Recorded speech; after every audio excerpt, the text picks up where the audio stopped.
এ বিষয়ে জানাতে সংসদ ভবন থেকে যুক্ত হচ্ছেন সহকর্মী ইউসুফ ভুইয়া ও নূপুর মাহমুদ। তবে শুরুতেই যুক্ত হচ্ছি ইউসুফের কাছে। ইউসুফ, নিশ্চয়ই শুনতে পাচ্ছেন। সংসদ অধিবেশন সম্পর্কে কি তথ্য আছে আপনার কাছে, আমাদেরকে জানাবেন।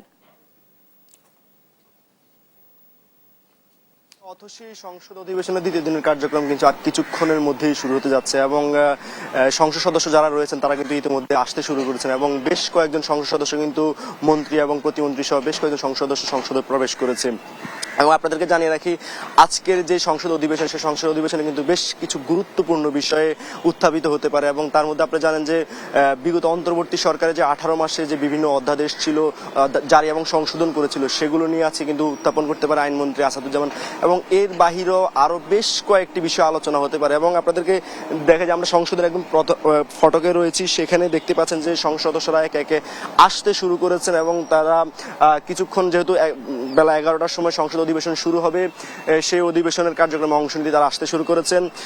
আপনাদেরকে জানিয়ে রাখি, ত্রয়োদশ জাতীয় সংসদের যে প্রথম অধিবেশন আগামী 30 এপ্রিল পর্যন্ত কিন্তু চলবে এবং এই অধিবেশন সরকারি ছুটির দিন ব্যতীত প্রতিদিন বিকাল 3টার সময় অনুষ্ঠিত হবে। এবং এর বাহিরে গতকাল সংসদ অধিবেশনের যে জাতীয় সংসদের যে কার্য উপদেষ্টা কমিটির যে বৈঠকটি প্রথমবারের মতো সেই বৈঠক অনুষ্ঠিত হয়েছে এবং সংসদের স্পিকার মেজর হাফিজউদ্দিন আহমেদের নেতৃত্বে বৈঠকটি অনুষ্ঠিত হয়েছে। সেখানে সংসদ নেতা প্রধানমন্ত্রী তারেক রহমান থেকে শুরু করে বিরোধী দলীয় নেতা ডাক্তার শফিকুর রহমান সহ বেশ গুরুত্বপূর্ণ যারা সংসদ সদস্য রয়েছেন তারা উপস্থিত ছিলেন এবং সেই বৈঠকে অনেক গুরুত্বপূর্ণ বিষয় আলোচনা হয়েছে। সেখানে যেহেতু আপনারা জানেন যে প্রথম অধিবেশনে প্রথম দিনেই রাষ্ট্রপতি ভাষণ দিয়েছিলেন, সেই ভাষণের মাধ্যমে সংসদ অধিবেশন শেষ হয়েছিল এবং এই যে বৈঠকটি অনুষ্ঠিত হয়েছে কার্য উপদেষ্টা কমিটির বৈঠক, সেই বৈঠকে কিন্তু সেখানে রাষ্ট্রপতি ভাষণের উপর মোট 50 ঘন্টা আলোচনার একটি সিদ্ধান্ত গৃহীত হয়েছে এবং এর বাহিরে সেখানে বৈঠকে উপস্থিত ছিলেন ডেপুটি স্পিকার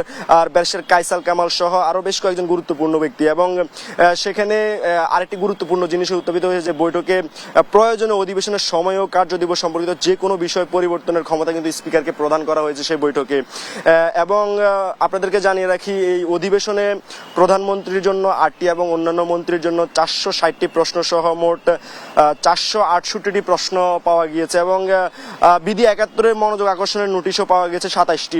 সিদ্ধান্ত প্রস্তাব সংখ্যা কিন্তু 97টি নোটিশ পাওয়া গিয়েছে এবং এই যে বৈঠক, সেই বৈঠকে যে আলোচনা হয়েছে, আপনারা জানেন যে প্রথম দিনের অধিবেশন যখন চলছিল সেই অধিবেশনে প্রথমেই সভাপতি নির্ধারিত হয়েছিল খন্দকার বিএনপির যে জ্যেষ্ঠ নেতা খন্দকার মোশাররফ হোসেন। তার পরবর্তীতেই স্পিকার এবং ডেপুটি স্পিকার নির্ধারিত হয়েছে। সেখানে স্পিকার হিসেবে নির্ধারিত হয়েছে মেজর হাফিজউদ্দিন আহমদ এবং ডেপুটি স্পিকার হিসেবে নির্ধারিত হয়েছে ব্যারিস্টার কায়সার কামাল এবং তাদের পরবর্তীতেই তাদের সভাপতিতে কিন্তু পুরো সংসদ অধিবেশন চলেছে এবং সেই সংসদ অধিবেশনে যে গুরুত্বপূর্ণ বিষয়গুলো আলোচনা হয়েছে এবং রাষ্ট্রপতির ভাষণের মাধ্যমে সেই আলোচনা শেষ হয়েছে।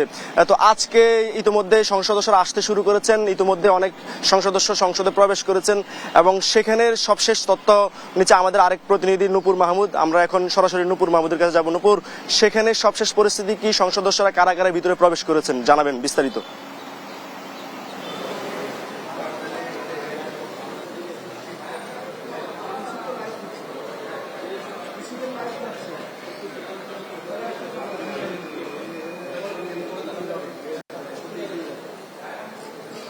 ইউসুফ, আসলে যে বিষয়টি আজকে হয়েছে, আজকে কিন্তু সংসদের প্রথম অধিবেশনের দ্বিতীয় দিন, আর দ্বিতীয় দিনেই কিন্তু আপনি জানেন যে সংসদ সদস্যরা কেবলই আসতে শুরু করেছে।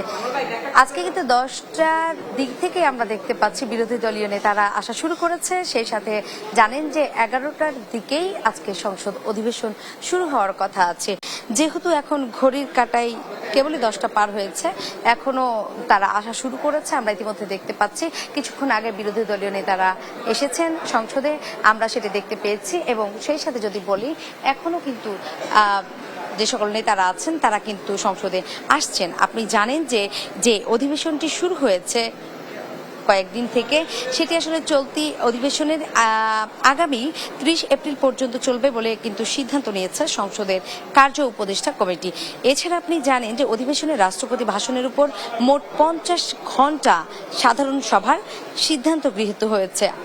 ইতিমধ্যে গতকাল শনিবার ছিল, অর্থাৎ শনিবারেই কিন্তু জাতীয় সংসদ ভবনের ক্যাবিনেট কক্ষে ত্রয়োদশ জাতীয় সংসদের কার্য উপদেষ্টা কমিটির প্রথম বৈঠকে এসব সিদ্ধান্ত নেওয়া হয়েছিল বলে আমরা জানতে পেরেছিলাম গণমাধ্যমে। বৈঠকের সভাপতিত্ব করেছিলেন কমিটির সভাপতি ও জাতীয় সংসদের স্পিকার হাফিজউদ্দিন আহমেদ। আমরা কিন্তু কাল শনিবার আমরা কিন্তু এই বৈঠকটি দেখেছিলাম। তো বৈঠকে তাদের মধ্যে ছিল প্রধানমন্ত্রী তারেক রহমান এবং বিরোধী দলীয় নেতা ডাক্তার মোহাম্মদ শফিকুর রহমান অংশগ্রহণ করেছিলেন। বৈঠকের সিদ্ধান্ত অনুযায়ী যদি আপনাকে বলি, ঈদের পরে সরকারি ছুটির দিন ব্যতীত প্রতিদিন বেলা ৩টা থেকে অধিবেশন শুরু হবে বলে কিন্তু জানতে পেরেছি। আগামী ৩০ এপ্রিল পর্যন্ত এই অধিবেশনটি হওয়ার কথা আছে। আসলে প্রয়োজন হলে অধিবেশনের সময় ও কার্যদিবস পরিবর্তনের ক্ষমতা স্পিকারকেও কিন্তু দেওয়া হয়েছে। আপনাকে যদি আরেকটি ছোট্ট করে জানিয়ে রাখি যে চলতি অধিবেশনের যে 400-র বেশি প্রশ্ন নোটিশ জমা পড়েছে, এর মধ্যে প্রধানমন্ত্রীর জন্য কিন্তু 8টি এবং অন্যান্য মন্ত্রীদের জন্য 460টি সহ মোট 468টি প্রশ্ন পাওয়া গেছে। এছাড়া যদি বলি বিধি 71 অনুযায়ী মনোযোগ আকর্ষণের জন্য 27টি অর্থাৎ 27টি নোটিশ এবং বিধি 131 অনুযায়ী 97টি সিদ্ধান্ত প্রস্তাব জমা পড়েছে। তো সব মিলিয়ে যদি আপনাকে জানাই যে আসলে কেবলই যেহেতু মন্ত্রীরা সংসদে আসতে শুরু করেছেন, আসলে এখনো অধিবেশন শুরু হয়নি। 11টার পরেই অধিবেশনটি শুরু হবে আর এই অধিবেশনটি চলবে এখন পর্যন্ত জানা যায়নি, হয়তো বেলা 4টা থেকে 5টা পর্যন্ত চলার সম্ভাবনা আছে বলে কিন্তু আমরা ইতিমধ্যে জানতে পেরেছি। তো আসলে এই ছিল আমার কাছে সংসদ ভবন থেকে এখন পর্যন্ত সর্বশেষ পরিস্থিতি। পরবর্তীতে আপনার সাথে যুক্ত হয়ে আবার জানাতে পারবো আসলে অধিবেশন চলাকালীন সময় এবং অধিবেশনে কি কি গুরুত্বপূর্ণ সিদ্ধান্ত আসছে।